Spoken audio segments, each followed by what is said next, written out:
Welcome to part 2 of making our Christmas tree dollhouse. Today we're going to be working on putting on the roof and the snow. First, you're going to be making this roof out of popsicle sticks, and you want to mark the middle of each popsicle stick and cut them in half.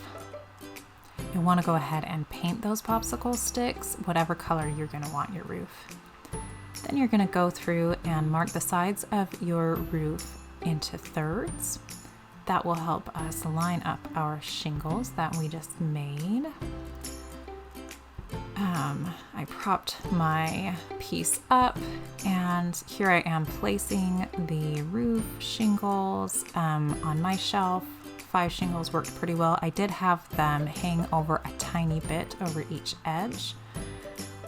Just remember how your shelf works together and make sure that nothing's going to get it in the way.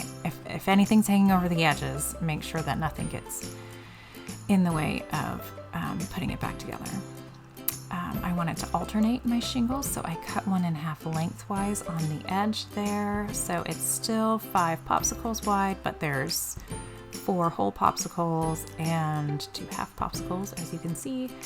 And I don't know if it's a little bit hard to tell on the video, but I am lining up the edges of these popsicle sticks with those lines I drew to cut my roof into thirds. Now, I'm just going to do this one side and let it dry until I work on the other side. And I clamped it down just to make sure they stayed in place. Here I am working on the next piece. This one, I believe I divided into fourths instead of thirds because it is a little bit bigger piece, so it needs an additional row. And again, clamp that down and working on the next piece. Because this one has to sit on the ground, I made sure that it was sitting up straight so that the shingles wouldn't be in the way of it setting straight on the table. Once you get this last piece done, you'll clamp it and let it dry, and then you're gonna trim the edges, which you'll see in a minute, and you'll just repeat this process with the second side of all of your roofs so that each side of your roofs are covered in shingles. There we are, trimming them. And yeah, just go ahead and the other sides after this.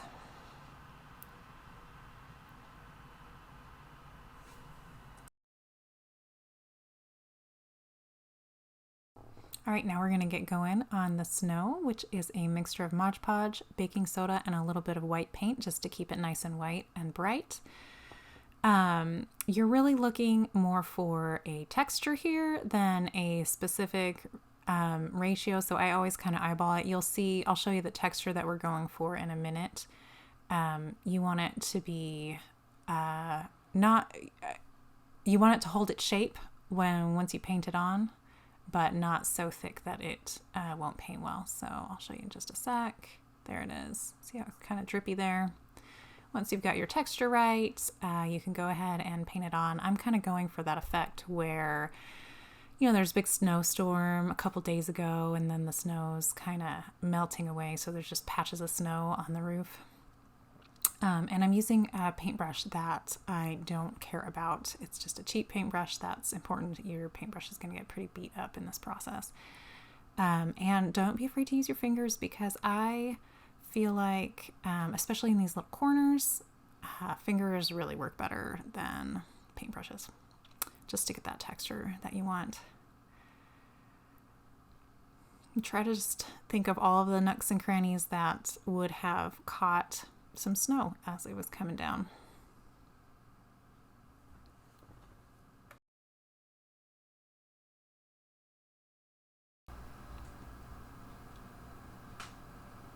You're just gonna keep working on this snow and adding some to each side of the roof on each piece, and just all of the front pieces that would normally catch a little bit of snow in a snowstorm.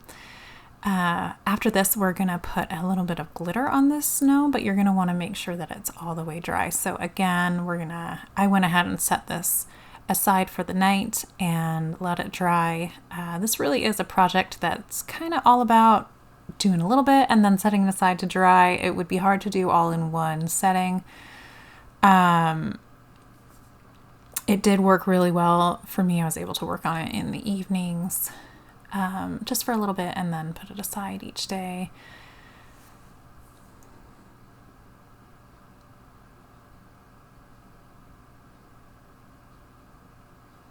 Here we go. I'm just getting that last top piece ready.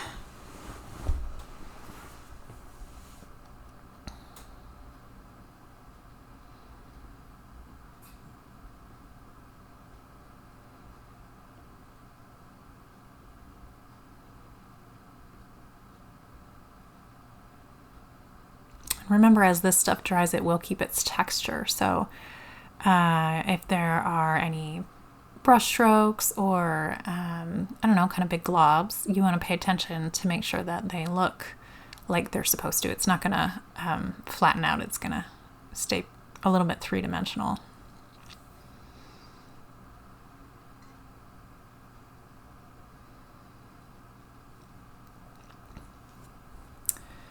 I'm going to add these little dollhouse wreaths to the front windows, so naturally they would need some snow on them too. I'm just adding that on so that it will match the front. Now once everything is dry, I went ahead and added some glitter, and again, I didn't want to cover my entire roof, so I just put some patches of Mod Podge on there, and then I put some glitter on them. Once that dried, I went ahead and put another layer of Mod Podge over the glitter. It did reduce the sparkle a bit, but it does help it so the glitter doesn't just come off everywhere. So what I did was I did that big part, like those big patches of glitter, and then I would put a layer of Mod Podge over that. And once that dried, it was a little less glittery, so then you can put a second layer of Mod Podge on and then just sprinkle just a little bit of glitter just to give it a little bit more of that sparkle, but it wouldn't have, it wouldn't be quite as messy as if you didn't cover any of the glitter. And here it is, all finished and ready to get filled with furniture.